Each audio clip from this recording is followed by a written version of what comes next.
नमस्कार दोस्तों, आपके अपने YouTube channel study with Kuldeep sir में आपका स्वागत है। हमने जो पहले वीडियो थी समास की, एक पार्ट हमने किया, उसमें हमने अविभाव और तत्पुरुष समास इन दोनों के बारे में पढ़ा। हम केवल 6 लाइनों से पूरा समास क्लियर करेंगे। तो शुरू करते हैं अपना समास।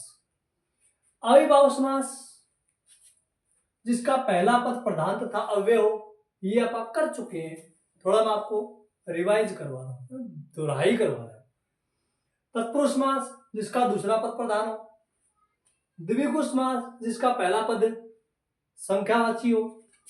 कर्मधारय समास, जो विशेषण विशेषण तथा उपमान उपमेय का संबंध हो। द्वंद्व समास, जिसमें दोनों पद प्रधान हो। और बहुव्रीहि समास, जिसमें तीसरा पद प्रधान।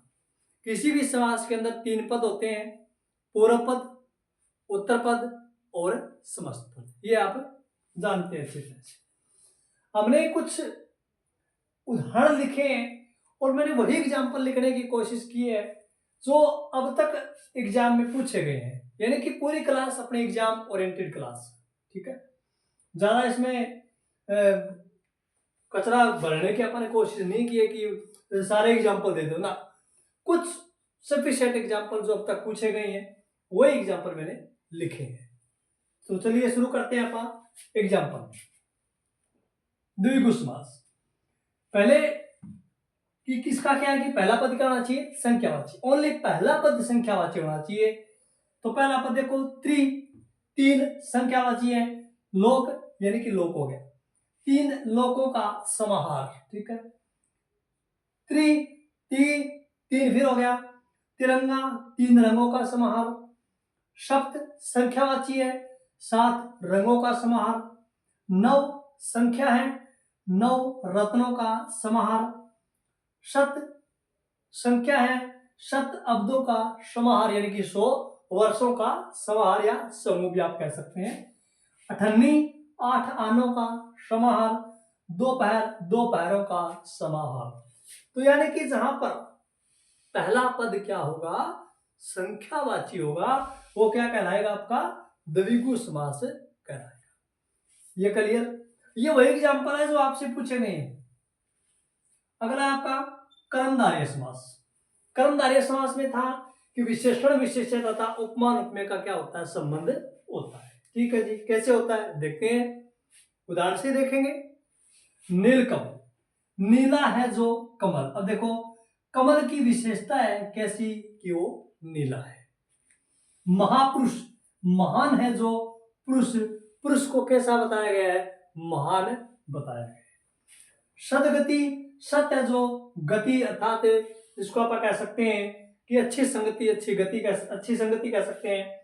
नीलकंठ, नीला है जो कंठ, यानी कि कंठ की विशेषता कैसी है कि वो नीला है। तो ये आपका क्या हो गया, कर्मधारय समास, यानी कि जिसमें क्या होगा, एक विशेषण होगा या विशेष्य होगा, या दूसरा क्या होगा, उपमान और उपमेय होगा। चलिए यहां तक उम्मीद करते हैं समझ में आ गया होगा।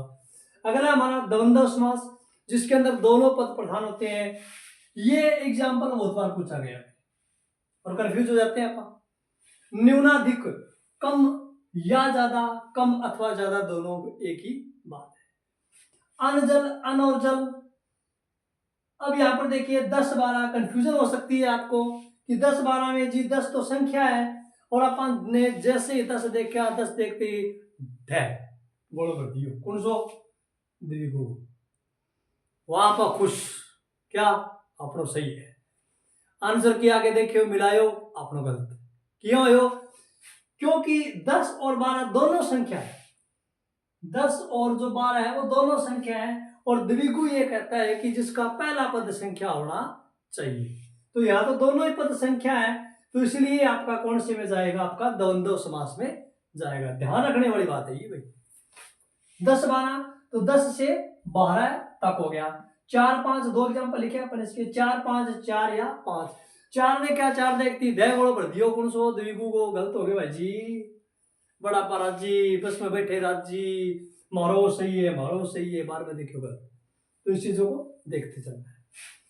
अंतिम समास आपका बहुब्रीहि समास, जिसका तीसरा पद प्रधान होता है, अर्थात न तो पूर्व पद न उत्तर पद, बल्कि तीसरा पद क्या होता है, प्रधान होता है, उसको कहते हैं आप बहुब्रीहि समास। एग्जाम्पल है चंद्रशेखर। चंद्रशेखर पर जिसके अर्थात मस्तक पर जिसके चंद्रमा विराजमान है, वो कौन है, भगवान शिव है? तांडव देख रहे होगा भगवान शिव जी को, बस तो याद रखियो। घनश्याम, घन के समान श्याम है जो, यानी कि घन यानी कि बादल, बादलों के समान जो श्याम है, काले, वो कौन है, भगवान श्री कृष्ण को कहा गया है। वाग देवी, वाणी की देवी है जो, कौन है, मां सरस्वती, यानी सरस्वती को वाणी की देवी कहा जाता है। तो इस प्रकार से हमने कुछ एग्जाम्पलों के द्वारा पूरा जो समास का जो कंसेप्ट था वो अपने पूरा कर लिया है। और इसमें जो जो एग्जाम्पल आपने लिए हैं वो अब तक वही एग्जाम्पल थे जो किसी न किसी एग्जाम में आपसे पूछे गए थे। तो इस वीडियो में आप इतना ही करेंगे, समाज का पूरा टॉपिक आपका कवर हो गया है। इस वीडियो में इतना ही। और जो भी साथी नए हैं, सो प्लीज, जो भी साथी विजिट कर रहे हैं, चैनल को देख रहे हैं, वो कृपया इस चैनल को सब्सक्राइब करें, सपोर्ट करें। आपकी सपोर्ट की हमें बड़ी विशेष जरूरत है। इन्हीं शब्दों के साथ धन्यवाद।